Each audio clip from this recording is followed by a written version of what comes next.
മക്കൾ ഉള്ളവരാണോ നിങ്ങൾ? കുട്ടികളുള്ളവരാണോ? എങ്കിൽ നിങ്ങൾ കേൾക്കേണ്ട, നമ്മൾ മനസ്സിലാക്കേണ്ട കാര്യമാണ് എന്ന് പറയുന്നത്. പലപ്പോഴും പല മാതാപിതാക്കൾക്കും പ്രയാസവും വിഷമമുണ്ട്. ഭാവിയിൽ എന്താകും, അവർ നോക്കുമോ, നമ്മൾ തിരിഞ്ഞു നോക്കുമോ? ചില മക്കളുടെ ചില വീഡിയോസുകളെ കാണുമ്പോൾ നമുക്ക് ഭയങ്കര വിഷമം ഉണ്ടാകാറുണ്ട്. മാതാപിതാക്കളെ വൃദ്ധസദനത്തിൽ കൊണ്ടാക്കുന്നു, അല്ലെങ്കിൽ അടിക്കുന്നു, മർദ്ദിക്കുന്നു, പല രീതിയിലുള്ള വീഡിയോകൾ നമ്മൾ കാണാറുണ്ട്. എന്നാൽ ഈ മൂന്ന് സമയങ്ങളിൽ നിങ്ങൾ അവർക്ക് ഇമ്പോർട്ടൻ്റ്, അവർക്ക് സമയം നൽകുകയാണെങ്കിൽ അവർ നിങ്ങളെ പിരിയില്ല. അതുപോലെ ഭയങ്കരമായൊരു ബന്ധം മാതാപിതാക്കൾ മക്കളും തമ്മിലുണ്ടാകുമെന്നാണ് പറയപ്പെടുന്നത്. ഒന്നാമതായി അവർ ഉറങ്ങി എണീക്കുന്ന സമയത്ത് നമ്മൾ വിളിച്ചുണർത്തുമ്പോഴും ഉറങ്ങി എണീക്കുമ്പോൾ ആ സമയം നമ്മൾ അവരുടെ കൂടെ സ്പെൻഡ് ചെയ്യുക. വിളിച്ചുണർത്തുമ്പോൾ വളരെ മയത്തിൽ, വളരെ നല്ല രീതിയിൽ കുട്ടികളൊക്കെ ചെറുപ്പത്തിലേ നല്ല രീതിയിൽ വിളിച്ചുണർത്താൻ വേണ്ടി ശ്രദ്ധിക്കുക. അങ്ങനെ ആ ഇറങ്ങി എണീക്കുന്ന സമയത്ത് അവരെ കൂടെ സ്പെൻഡ് ചെയ്യുക സമയം. അതേപോലെ രണ്ടാമത്തെ കാര്യം, അവർ പുറത്തേക്ക് പോകുന്ന സമയം, സ്കൂളിലോ കോളേജിലോ അംഗനവാടിയിലോ അങ്ങനെ അവർ പുറത്തേക്ക് പോകുന്ന സമയമുണ്ടല്ലോ, ആ സമയത്ത് അവരെ കെയർ ചെയ്യുക. മൂന്നാമത് അവർ തിരിച്ചു വരുന്ന ഒരു സമയമുണ്ട്.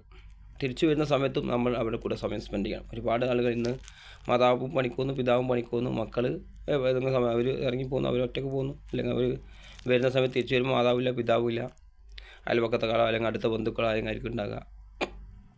പരമാവധി അവർ വരുന്ന സമയത്ത് നമ്മൾ അവരുടെ കൂടെ സമയം സ്പെൻഡ് ചെയ്യാനും. ഇപ്പോൾ പല വീടുകളും നല്ല നല്ല സൗകര്യങ്ങളായതുകൊണ്ട് ചിലപ്പോൾ കുട്ടികൾ സ്കൂളൊക്കെ പോയി കളിച്ച് കാലൊക്കെ പെരുങ്ങിയായിരിക്കും വരിക. പലപ്പോഴും വന്ന് കയറുമ്പോൾ തന്നെ സഹായിക്കുന്ന മാതാപിതാക്കൾ നമ്മൾ കാണാൻ വേണ്ടി സാധിക്കും. കാരണം ഈ വെള്ള ടൈൽസും നല്ല നല്ല ടൈൽസും മാർബിളൊക്കെ ഇട്ടുകൊണ്ട് വീട്ടിൽ അങ്ങനെ എല്ലാം ആ ശീലമൊക്കെ മാറ്റിയിട്ട് നല്ല രീതിയിൽ സ്വീകരിക്കാനും, എന്നാൽ നമുക്ക് പറഞ്ഞു കൊടുക്കാം കാല് കഴുകണമെന്നും വൃത്തിയാക്കണമെന്നും ചെറുപ്പത്തിൽ ശീലിപ്പിക്കാം. പിന്നെ ഏറ്റവും ഇമ്പോർട്ടൻ്റ് ആയ കാര്യം, നമ്മൾ രാത്രി ഉറങ്ങുന്ന ആ കുട്ടി ഉറങ്ങുന്ന സമയമാണ് ഏറ്റവും ഇമ്പോർട്ടൻ്റ് ആയ കാര്യമായി പഠനങ്ങൾ പറയുന്നത്. ഈ പഠിച്ച ആളുകളൊക്കെ പറയുന്നത്, അവർ ഉറങ്ങുന്ന സമയത്ത് നല്ല രീതിയിൽ അവർ കൂടെ സംസാരിക്കാൻ സമയം കിട്ടും. കുറച്ച് സമയം അവർ കൂടെ സ്പെൻഡ് ചെയ്യുക, നല്ല നല്ല ഉപദേശങ്ങൾ കൊടുക്കുക, അവർ പറയുന്ന കാര്യങ്ങൾ കേൾക്കുക, അങ്ങനെ പരസ്പരം അവരുടെ കൂടെ സമയം സ്പെൻഡ് ചെയ്യുക. ഈ കാര്യങ്ങളൊക്കെ ശ്രദ്ധിച്ചാൽ നല്ല രീതിയിൽ നമുക്ക് അവരെ വളർത്തിയെടുക്കാനും, നമ്മൾ പറയാറില്ല നമ്മളെ പിടിയിലാണെങ്കിൽ കുട്ടികൾ, അതുപോലെ കുറച്ചുകൂടി പ്രായമൊക്കെ കൂടുമ്പോൾ അതിനനുസരിച്ചുള്ള ഉപദേശങ്ങൾ വേണം നമ്മൾ നൽകാൻ. ഇപ്പോൾ ഏകദേശം 13-14 വയസ്സാകുമ്പോൾ ഒരു കുട്ടി ഏകദേശം ആ കുട്ടി ഒരു വ്യക്തിത്വം രൂപപ്പെട്ടു എന്നാണ്. അപ്പോൾ അതിനു മുമ്പുള്ള ഉപദേശങ്ങളും കാര്യങ്ങളൊക്കെ കാര്യമായിട്ട് ഫലം ചെയ്യും. അതിന് ശേഷം നമ്മൾ ശ്രദ്ധിച്ചാൽ ചിലപ്പോൾ അത്ര കണ്ട് ഫലം ചെയ്യണമെന്നില്ല. അപ്പോൾ ചെറുപ്പത്തിലേ നമ്മൾ കുട്ടികളെ ശ്രദ്ധിക്കുക. പലപ്പോഴും കൗൺസിലിങ്ങിനൊക്കെ കൊണ്ടുപോകുന്നത് ആരെയാണ്? വലിയ വലിയ കുട്ടികളെയാണ്. 10 കഴിഞ്ഞു പറഞ്ഞാൽ കേൾക്കുന്നത് കുരുത്തക്കേട് അങ്ങനെയാണ് ഇങ്ങനെയാണ്.